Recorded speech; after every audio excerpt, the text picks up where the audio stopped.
Blunt Talk with LT, episode 95. This episode's brought to you by StatQuap.com. StatQuap.com/shop for your SGE merch. All right, we're going to dive right into it. Chris D'Elia. Chris D'Elia's been getting dragged all over Twitter and social media. People calling him a predator, preying on young girls, saying that he was doing some weird stuff, some grooming of younger girls in the Vancouver, Seattle region. People are just jumping out of the woodworks, bringing up old text messages and messages from 2012, 2011. And for me, I look at all these, like, I'm looking at some of these claims, and some of these stories are just like, okay, he hit on me and it was a little creepy, but I wanted to see him in a hotel. Like, these are weird stories. For me, it just seems like he's just hitting on girls and shooting his shot at some girls. And a lot of them were 21 at the time, 20-year-old girls. They're getting mad at him because he's 30 and shit. It's not like it was some illegal predator shit from what I'm seeing. I keep asking and keep, engaging with these people on Twitter, trying to get some more evidence against him because it was trending and it was becoming a big story.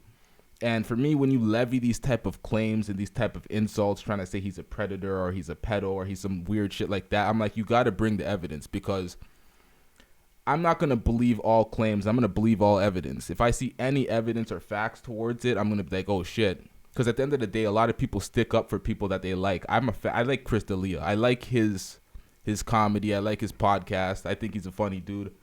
But if you are one of these people that you're claimed to be, I have to drop you. I can't stand by no predators and no weird pedos, but I'm not seeing the evidence requisite for me to actually be like, okay, this guy is labeled, this guy is this and that. And then when you levy these type of claims, it could really fuck up someone's career.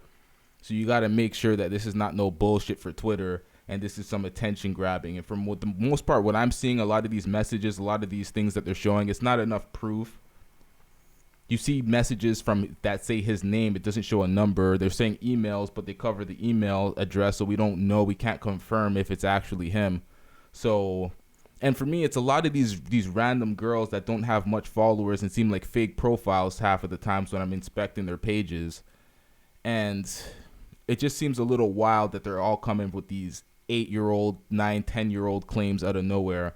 And none of them actually engaged in any sexual acts with him. These are just random messages that they're just saying that happened. So I don't know. There's nothing for me to take of it right now until there's more evidence that comes out. So right now I'm like, this is kind of just whack movements from Twitter and people just trying to sully his name. So I'm not riding with this right now. I look at it and I'm like, okay, you're innocent until proven guilty, because I don't see enough claims. I'm not trying to diminish any woman's claims against a man, but for me right now, I don't see enough evidence to stamp him, so I don't think that's fair. They're just trying to ruin his career. And it's a lot of weird people going in on him saying he's not funny and he's this and that. I'm like, okay, there's some haters in these comment sections and in these threads, so it is what it is with that one. Let's get to B Simone, because B Simone's been trending for a while and people have been making a big deal about B Simone's claims. Okay, so B Simone pretty much went on her. She was interviewing with Nick Cannon and said that she doesn't want to date a 9-to-5 guy because a 9-to-5 guy won't understand her lifestyle of the entrepreneurial field. And everybody got up in arms and everybody got mad. Everyone's trying to cancel B Simone. And I looked at the comments and I'm like, okay, it could have been short-sighted. She could be wrong for her stand. She might be closing herself into a box of a dating pool that may not just be for her, and there might be somebody that works a 9-to-5 or works for a company, or just not an entrepreneur that could actually work for her lifestyle and understand her lifestyle. So I felt like it was a little closed-minded, but at the end of the day, I'm not going to police her preference. If that's what she wants, that's what she wants. She's trying to manifest things in her life because she calls herself the manifest queen and whatnot. I don't understand why people got so mad about it, to be completely honest. I don't understand why someone's trying to police someone's preferences. I don't get why you would be mad. If that's what she wants, that's what she wants. If you're a man that wanted to date her and you work a 9-to-5 and you're pissed off about it, cool. But for the most part, it's like, I don't understand the policing of someone's preferences. You could try to be like, okay, this is short-sighted, this is whatever you claim it to be, but to be mad and try to cancel her. And I seen a bunch of people trying to cancel her. I'm guessing they're not really her fans. They don't know what the fuck she does. But the cancelization is a little weird. They brought up her book, and the hate got to the point where people were investigating her book, and then they caught her for plagiarizing someone else's work. And now she's going through this whole legal matter of the whole plagiarizing the book, and people just want to see her downfall. And for me, I don't get it. It's like, yeah, she plagiarized the book. That's not good. She said that her staff had work to do with it. She had people set up to actually do the actual manifestation book. She's getting criticism for that as well because it's supposed to be her manifestation. But for me, I don't feel the need to cancel somebody. But most people trying to cancel her aren't her fans anyway. Her subscribers haven't dropped. Her following count hasn't dropped. It's like this loud vocal minority of people that are trying to cancel her, but it's not really working. They got her into some legal problems with the book because people were ripping through the book. There's this video of this girl going in on the book. Let me just play the video. Here we go. Okay. Because I'm a good Christian woman and I serve God and God only, I'm going to be posting pages of B. Simone's book. Just recording, just giving y'all a review, I guess. When I first got the book, well, it took 50 years to get here, but that's beyond the point because of COVID. So I'm very patient when it comes to like that. However, when it first got to me, it was giving me office, like literally office printer. I was actually so infuriated that I ripped a page out of the book. I work with kids, so some of these things I've noticed online, like some of the prompts that she had, like this, for example. I seen this online. I did this when I was in the 6th grade. Y'all, like, child, oh my God. And then I seen this one page that had me mad. First off, why do you have emojis in a book? What the hell? How does that scream professionalism? Because it doesn't. I'm mad. You cannot charge people $35. But of course, I'm just posting this because I'm a good Christian woman and I serve the Lord. And I need other people to know the truth. Amen. Yeah, this page had me tight. Also found this on Google. This page had me tight. Movies that motivate you. What is motivating about Drumline, y'all? Like, what the hell? So yeah, if you want to buy this magazine, you can. Personally, for $35, it's not worth it. You can actually just make your own manifestation book with a journal you can get from the dollar store. And that is on period. Okay, so that video didn't actually show the plagiarism, but other people are pulling up other articles of white woman's book that she actually plagiarized off of. The people are just ripping into the book, people ripping into B. Simone. I don't know what B. Simone did to make people so angry and hate her so much, but there's a lot of haters out here really trying to tear her down and cancel her. So for me, I don't care to cancel her. She's a comedian. It's like I'm not with this cancel culture anyway, so it is what it is. She's still doing her shit, still being successful, so it is what it is. What else do we got here? Okay, so R.I.P. to Rayshard Brooks. He was killed by the police officers in the Wendy's drive-thru. The police officer had 12 past complaints against him for his misconduct, and I don't know what the executive order is going to do to actually have these things on file and recorded and have these officers prosecuted, but we just want our justice for Rayshard Brooks because this shit is ridiculous. Throughout this time, 2 black men have been lynched, a black woman has been kidnapped, all sorts of fuck shit has been happening through these protests, so we want some justice, and we need to look through that executive order that Trump signed, because the no headlock unless the cop's life is in fear or in danger means literally nothing, because they're always going to claim their life is in danger or in fear. So they're going to continue with these headlocks. I haven't seen enough out of this executive order to seem like, or to make it feel like Trump actually done anything about what's going on with the police brutality. So we're going to keep our eye on that shit and demand justice, because that shit's bullshit. What else do we got here? Okay, so there was a epic, crazy fucking shootout at Houdini's memorial service. Let's look at this video real quick and analyze this.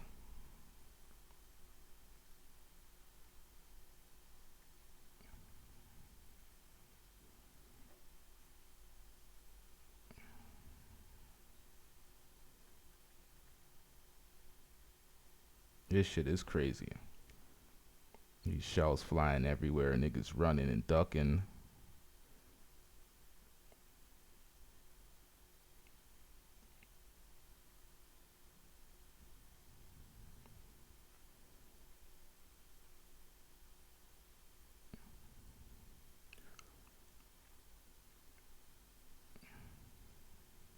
It's actually wild. There's no sound in this video. Looking at that, 2 people were shot. Nobody died in that incident. That shit was actually fucking crazy when you see how many bullets flying over the 401. 401 is a prominent highway in Toronto. For it to actually be shells on the 401 and a crazy shootout like that at a memorial service, like that shit is absolutely crazy. Caught on tape. No one has been arrested. No one has died, but that's the good part. No one's been dead. No one's been recorded as okay, I'm just fucking this up. Okay, let's get on to Nicki Minaj and her feature with 6ix9ine. To be honest, I don't like it. I never liked it. I hear the reasoning provided by Joe Budden's podcast with Lucian asking Nicki Minaj for the favor to actually do the record. I get it. Large label head dude asked you to do a favor. One of the biggest dudes in the industry ask you to do the record, but for me, I feel like you lose your leverage when you want to call people fake and you want to call people out for their bullshit. If you're gonna do a record with 6ix9ine just for the money and the clout, it's like, yeah, it's the number 1 song. It 100 million views in 4 or 5 days. It did in big numbers. The song is ass cheeks. It's just fake. That for me, I don't like. Nicki didn't even. She looked like she was pretending and acting throughout the whole video and shit. It's like, I don't like the fact that she even made that little IG live video with Tekashi kind of defending his stance or defending her stance for doing the actual record, saying it's the music business and X, Y, and Z. But is there no integrity in the music business? Are we just throwing authenticity and integrity out of the window? I remember at one point Nicki Minaj did a song called No Frauds. For me, it's disappointing for me to see Nicki on this record because I have Nicki on the GOAT list for the greatest female rapper of all time. It's been disputed, but a lot of people really liked that video and rocked with it. But for me, I'm like, you can't be the GOAT and doing shit like this. You can't be doing songs with a known snitch, a known fraud, a person with no morals, a complete faker. Yeah, the song's called Trolls. It's the music industry. You got called for a favor. I get it. But where's your leverage and your standing? Where's your leverage to actually call out people for their fakeness and their fraudery if you're going to be doing a song with 6ix9ine? Nicki didn't receive half the backlash Akon did because Nicki's a woman, and I feel like they're not going to penalize a woman for doing something with a snitch like the same way they're going to, call out a man for doing it. But Akon also didn't really get that much flack because Akon's doing so much for the community, building up a city and building electricity in Senegal and all through Africa. So it's like, clearly he gets the pass. No one's going to hold that against him too much because he's doing so much for the community. But nonetheless, I don't want to see any other rappers coming up with an excuse for doing a record with 6ix9ine. Like, let this fucker just, you know what I mean? Let him sink. Let all the frauds and all the cappers ride with this nigga, because nobody in the actual music industry is really rocking with this guy. He's getting pretty much blackballed from certain streaming services because they want nothing to do with this guy. I don't know. I'm not rocking with it. I only seen clips from the video, never actually listened to the video or the song because I don't care for 6ix9ine. He's not a talented artist. He's always been a troll, someone great at getting attention, but he's never been a talented artist.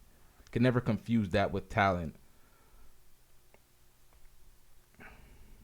What else do we got here?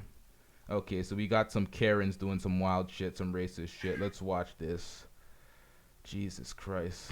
Can't stop these fucking Karens. Okay, what do we have here? Property damage? Jesus. Okay, let's watch this. And I got you on video that you're destroying my car. Thank you. Get the fuck out of this neighborhood, you fucking shit. Yep. Cool, lady. Call, please. I'm calling. Don't worry.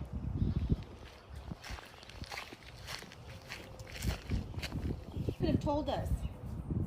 Hi, I'm at 10408 Lade Avenue. Because my Go neighbor back has to 2 fucking Mexico. hammers in her goddamn hand and she's assaulting the car. She's destroying property. Let them know that. And I have her on video. I don't know why these folks think they could destroy people's property in the name of racism and get away with it because they feel like they're privileged and they're that entitled to do it. Like, they're going to call the cops and you're going to get dealt with the same way. So shout out to that woman for getting everything on tape because these racist fucks are just wilding, really. Can't let them get away with this shit. We also have we have some footage from the UK.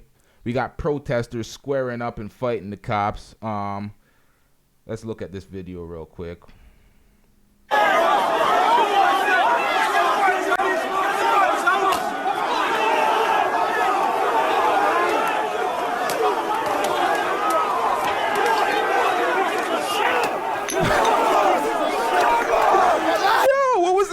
Green doing? What the hell was that? This nigga had the whole rumble hands ready to go like he's a wrestler or something. What the hell was that? Like, these guys are fighting the cops in the UK. The UK cops don't have guns, so it's a different thing in the UK.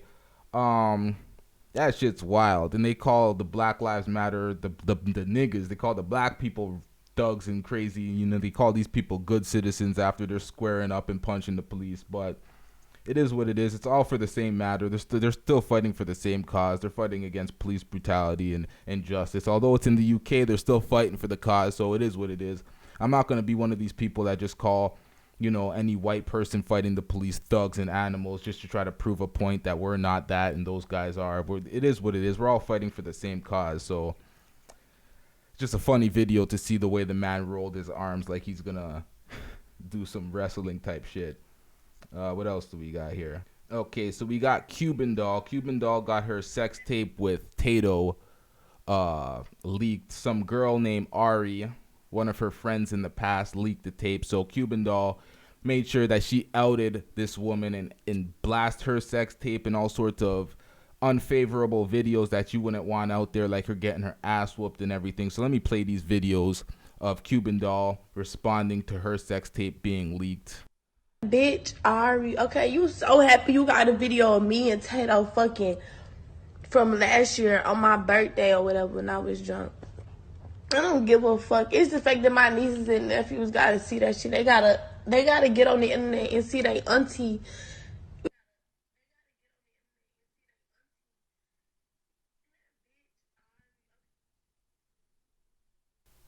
Okay, I don't understand that little video, but you know, she took her time to expose clips of this girl getting her ass whipped. So let me pull up that video real quick.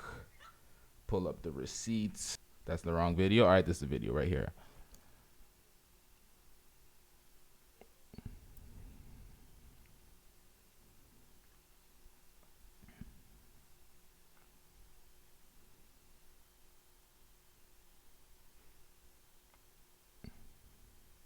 Got her on Backpage and showing all these receipts and everything. So she pretty much went out of her way to expose her. There's also a sex tape that she dropped of the girl that she's trying to expose. But hold on, we got more. This her voice, bitch. This is this bitch voice. She is selling pussy okay, so there's again, also y'all. a sex tape that she leaked of her. I can't play that on YouTube clearly because that's going to be demonetized, although most of this episode is probably going to be demonetized because YouTube's full of shit.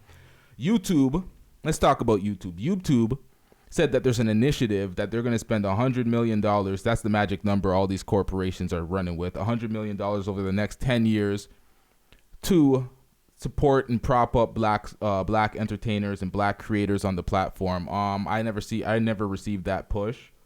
Most of my videos get demonetized all the time for no reason, and there's inconsistencies in the monetization process. So it is what it is.